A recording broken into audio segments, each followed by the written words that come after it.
Hello, welcome to Guide Glimpse. How to manage your media quality in Spotify on your phone. Well, in today's video, I'm going to teach you how to manage your media quality in Spotify on your phone. So the first thing you need to do is open up your Spotify. Once you open up your Spotify, click on the top left corner in your profile. After clicking on the top left corner, on the bottom, you will see settings and privacy. Click on it. After clicking on that, scroll down until you see media quality. Just below data saving and offline. Click on it.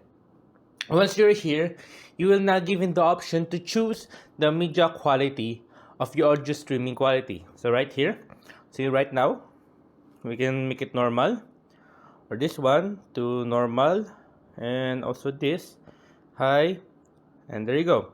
So if you want to go very high on the Wi-Fi streaming quality, you would need to buy the premium account in your Spotify. So yeah, there you go guys. That's how you manage your media quality in your Spotify on your phone.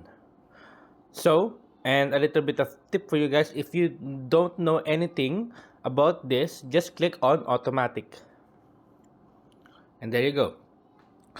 So there you guys. I hope you guys liked the video. I hope you guys enjoyed. Thank you. If you liked the video, please consider giving us a thumbs up and subscribing for more content like this. Thank you.